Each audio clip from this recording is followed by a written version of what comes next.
James in San Francisco says there are a lot of great musicians and concerts that just got recorded in suboptimal ways. Boy, isn't that the truth? Sometimes I play great music and I can tell there is a problem that is likely due to the recording and not my system. What are the most common problems?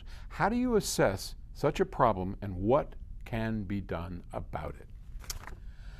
Woo. Well, this is a constant question and a constant conundrum. Don't you love that word? Conundrum. Makes me sound smart, right? A constant problem.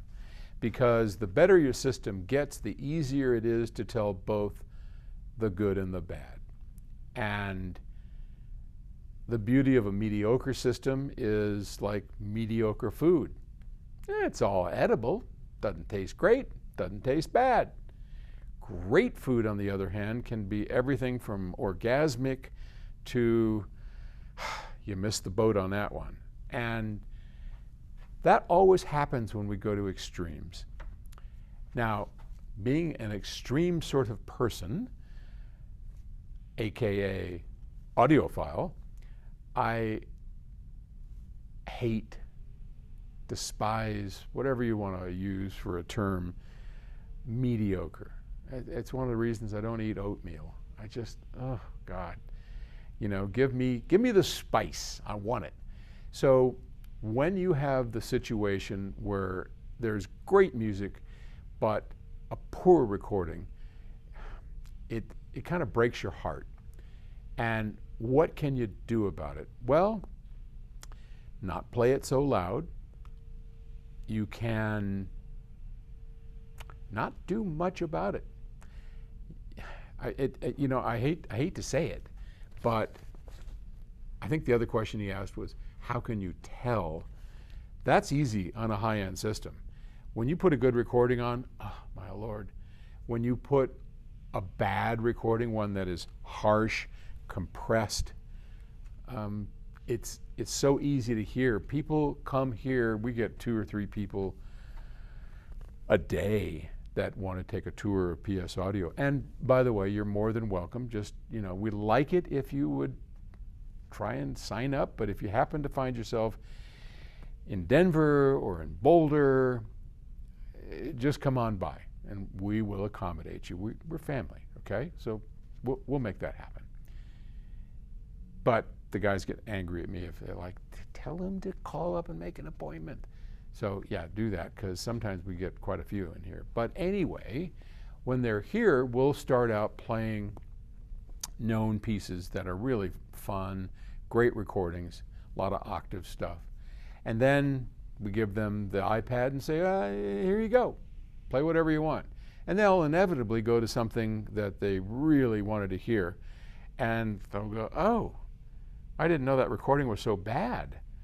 And that's always kind of a deflating disappointment. But, you know, such is life, as my mother used to say. And I don't think there's much you can do about it. I think the biggest problems that I hear are compression. Compression seems to be as a recording engineer, I work really hard to maintain dynamic range. I mean, it's tempting to put a compressor on somebody's voice because it makes life easy. It makes the voice full. It never exceeds the red level. That doesn't peg the meter.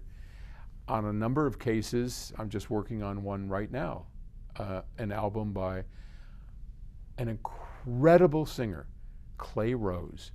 Terry and I just went last night, did a live capture of Clay. I mean, Johnny Cash. This guy's a superstar. This guy should be up at the Grammys. I mean, he is amazing, an amazing songwriter, powerful. He had that audience in the palm of his hand. And it was at a small club. The recording is the best live recording we have ever done and the best live recording I have ever heard. Astounding. And one of the reasons for that, it was a great club. It's this barn out in the middle of nowhere and small audience, and we were able to turn all the monitors off and all that good stuff. But there's absolutely no compression. So some of the things I have to do sometimes is by hand. Clay gets rocking and rolling pretty hard, and the level goes up just almost towards clipping. And instead of putting it through a limiter or a compressor, what I do is I go in and I look at that and I'll just bring the level down by hand, just on those peaks. But I want to leave the dynamics in there, because that's the essence of music. In my car, I've got a great sound system. Yeah, I know. People are going to be like, well, what are you driving now? So I got rid of the Tesla S, and I went to a Tesla 3.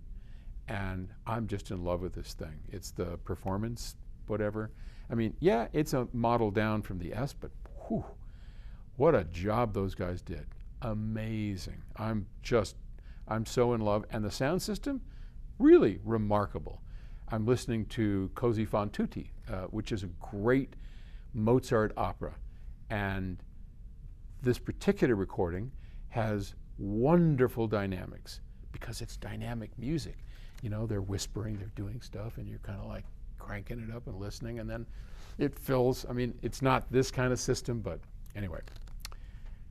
How did I get off on Così fan tutte? Well, dynamics, that's what it is. And so compression is the biggest problem I see today in recording. Okay, so lastly, you may be wondering what these speakers are. These are ancient prototypes that what we started with when we started the Aspen series years and years ago. And my kids looked at this and they said, you know, it's cool, but it looks like an old man speaker. So we never made it. A lot of people heard those and they were really great, nice planar drivers, but what we have is much better. Okay, thanks.